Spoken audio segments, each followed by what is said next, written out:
Hello प्यारे बच्चों, आज एक नया अध्याय आपके सामने स्टार्ट होने जा रहा है। अध्याय है आपका वंशागति के आणविक आधार। इस अध्याय में हम लोग डीएनए के बारे में अच्छे से जानते हैं और सीखते हैं। डीएनए के साथ साथ आरएनए का भी अध्ययन इसी अध्याय में किया जाता है और यह भी पता लगाया जाता है कि डीएनए एक आनुवंशिक पदार्थ है या नहीं है। ये बात कैसे पता चली थी, ये सब कुछ जो है इसी लेसन के अंतर्गत सीखने को मिलता है। सबसे पहले हम लोग थोड़ा सा यहाँ पे डीएनए क्या चीज़ होता है, डीएनए का केमिकल स्ट्रक्चर देखेंगे और इसके बाद जो है फिर आरएनए के बारे में जानेंगे और ऐसे धीरे धीरे आगे बढ़ेंगे। तो मैं मेन जो टॉपिक है उसके बारे में ही डिस्कशन करूँगा केवल। तो यहाँ पे हम देख रहे हैं सबसे पहले डीएनए के बारे में। तो डीएनए जो आपका है यहाँ पे देख सकते हैं। सबसे पहले तो ये पता होना चाहिए इसका फुल फॉर्म क्या है। तो आपको पता है डीऑक्सी राइबो न्यूक्लिक एसिड। तो ये आपका जो है इसका पूरा नाम है। हम इस डीएनए के बारे में जानेंगे कि कौन कौन से मटेरियल होते हैं जो डीएनए को तैयार करने में प्रयोग में लिए जाते हैं। तो यहाँ पर जो हमारे पास मटेरियल है डीएनए बनाने के लिए, डीएनए को हम लोग एकदम बेसिक से देखेंगे आणविक लेवल पे कि किस हिसाब से इसमें कौन कौन से एलिमेंट होते हैं, कौन कौन से बॉन्ड बनाते हैं।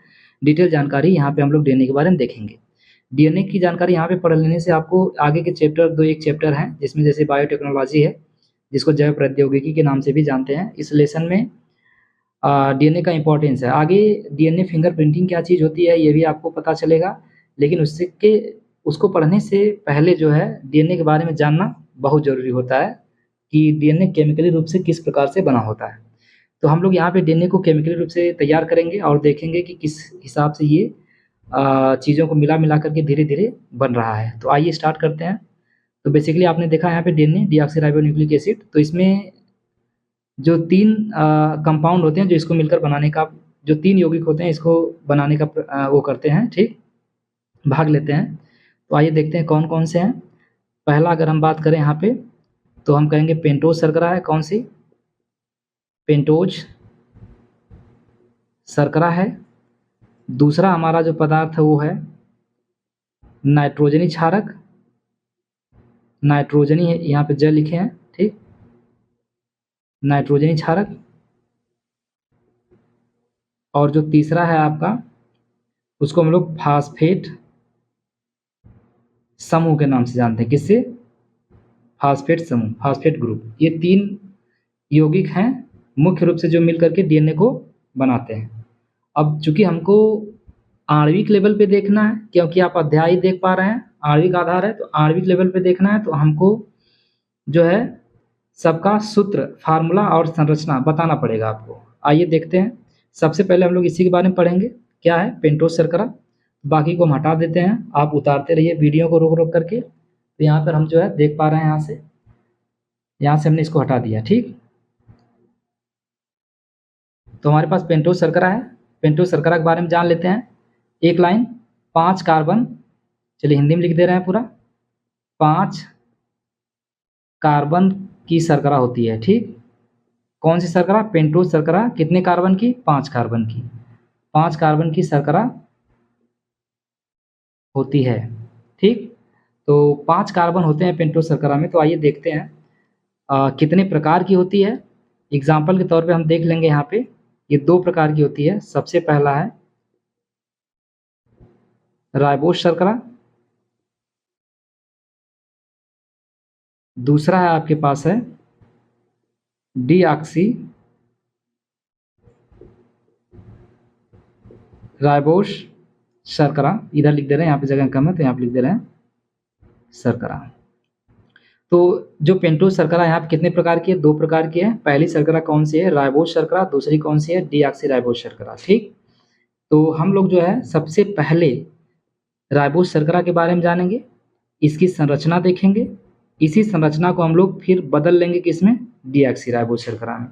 एक को याद रखेंगे और दूसरे को पहले से कन्वर्ट कर लेंगे, राइबोज से डीऑक्सी राइबोज बना लेंगे, ठीक। एक बात यहाँ पे और भी है कि सबसे पहले इनका फार्मूला भी जानना जरूरी होता है। तो जो इसका सूत्र होता है बता दे रहे हैं आपको, C5H10O5 इसका हो गया फार्मूला, किसका? राइबोज शर्करा का।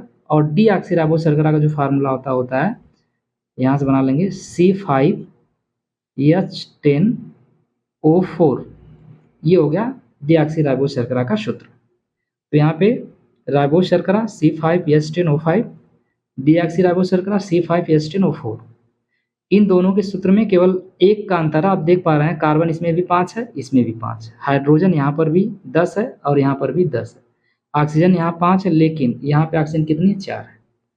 तो लगभग जो इनकी संरचना बनेगी एक जैसी बनेगी, केवल अंतर थोड़ा सा होगा एक ऑक्सीजन को लेकर के। तो आइए देखते हैं क्या अंतर है इन दोनों में। तो सबसे पहले हम इसको तैयार करेंगे, इसका नाम है राइबोस शर्करा। इसको हम हटा रहे हैं, आप वीडियो को रोकिए और उतार लीजिए।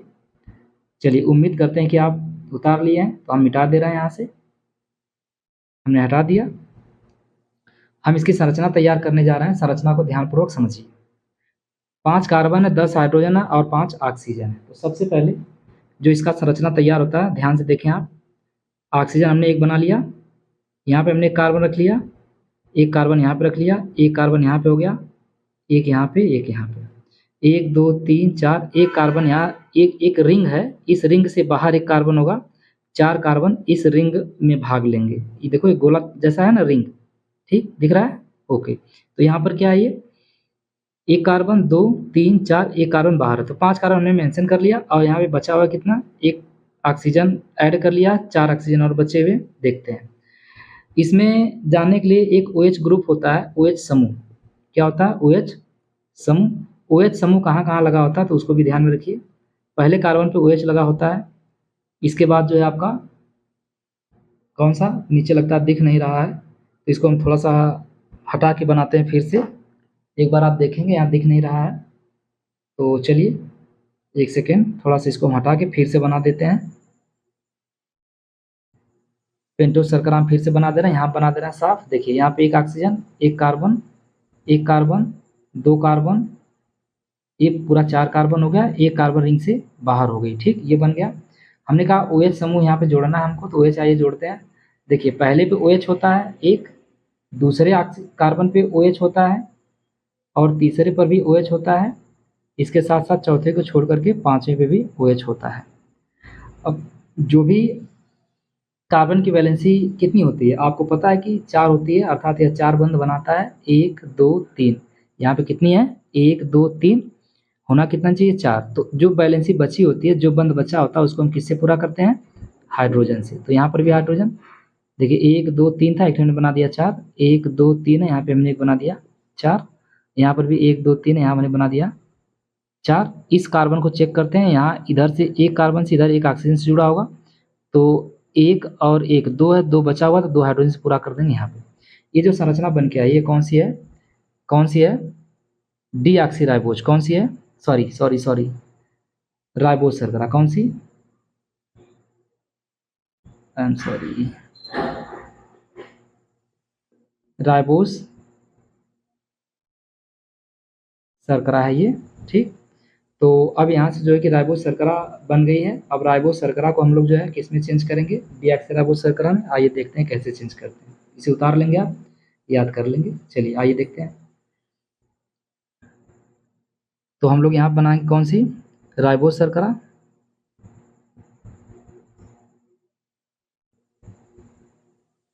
दूसरा है डीऑक्सी राइबोस शर्करा। तो राइबोस पहले बना लेते हैं, फिर इसको डीऑक्सी में चेंज कर लेंगे। तो आइए देखते हैं राइबोस शर्करा, इसका सूत्र हमने बता रखा आपको कितना है, C5H10O5। इसका बताइए क्या है, बताइए एक बार बोलिए, C5H10O4, बहुत अच्छे। तो यहाँ पे ये आपका बन गया। तो इसके बाद जो है हम इसका स्ट्रक्चर बनाएंगे, अभी हमने बनाया था, फिर से हम रेडी कर लेंगे। देख पा रहे हैं आप यहाँ पे कार्बन, यहाँ से कार्बन को ऐड कर लेंगे, थोड़ा बड़ा बनाते हैं, ज़्यादा बेहतर होगा।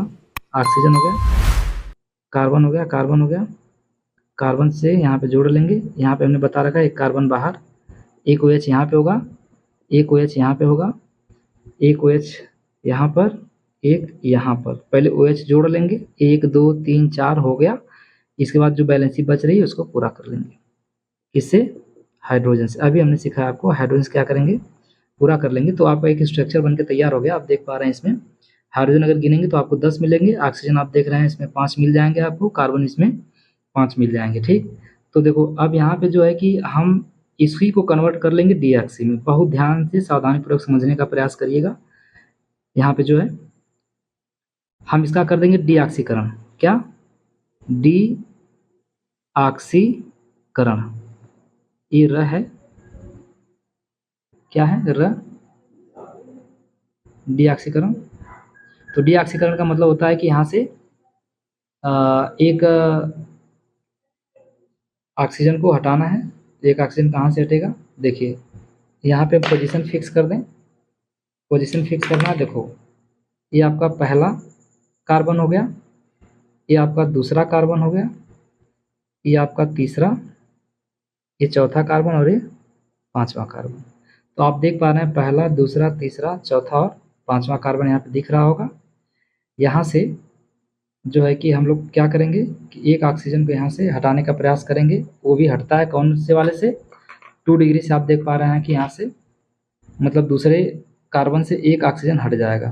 तो जो संरचना हमको मिलेगी कुछ इस प्रकार से मिलेगी। सब कुछ सेम ही रहेगा, सब कुछ ही रहने वाला है। ठीक, सब कुछ यही रहने वाला आपका। यहाँ पर OH भी रहेगा, यहाँ पर भी देखिए एक ऑक्सीजन यहाँ से हटा देंगे तो केवल बचेगा H, और यहाँ पे OH, यहाँ पर क्या है, H। बाकी सब पूरा कर लेंगे जैसे हमने बता रखा है।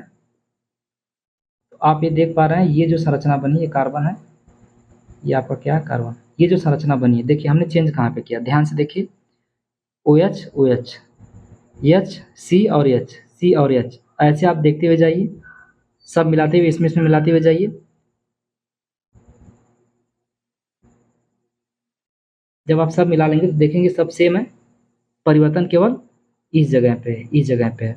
इस जगह का मतलब कौन से कार्बन पर, आप देख पा रहे हैं यहाँ पर OH और यहाँ पर क्या है, H है। तो आप देख पा रहे हैं अंतर कहाँ पे है, डीऑक्सीराइबोस शर्करा और राइबोस शर्करा और डीऑक्सीराइबोस शर्करा में अंतर कहाँ पे है। इस संरचना को आप याद कर लीजिए, क्योंकि इसी के द्वारा हम आगे DNA तैयार करेंगे। तो याद होना जरूरी है। जब तक यह नहीं याद होगा आगे आप आणविक आधार पे DNA को नहीं समझ पाएंगे कि DNA क्या चीज़, वास्तव में क्या चीज़ है। ढेर सारे बॉन्ड वगैरह मिलेंगे, आगे हम लोग देखेंगे। तो आज के लिए बस इतना ही। अगले छोटे से टॉपिक में हम लोग ये देख लेंगे कि नाइट्रोजनी क्षारक क्या होते हैं, उसका भी फार्मूला कैसे याद रखना है, कैसे उसका संरचना बनता है, ये सारी बातें हम लोग वहाँ पे देखेंगे। चलिए बस आज के लिए इतना ही। Thank you so much.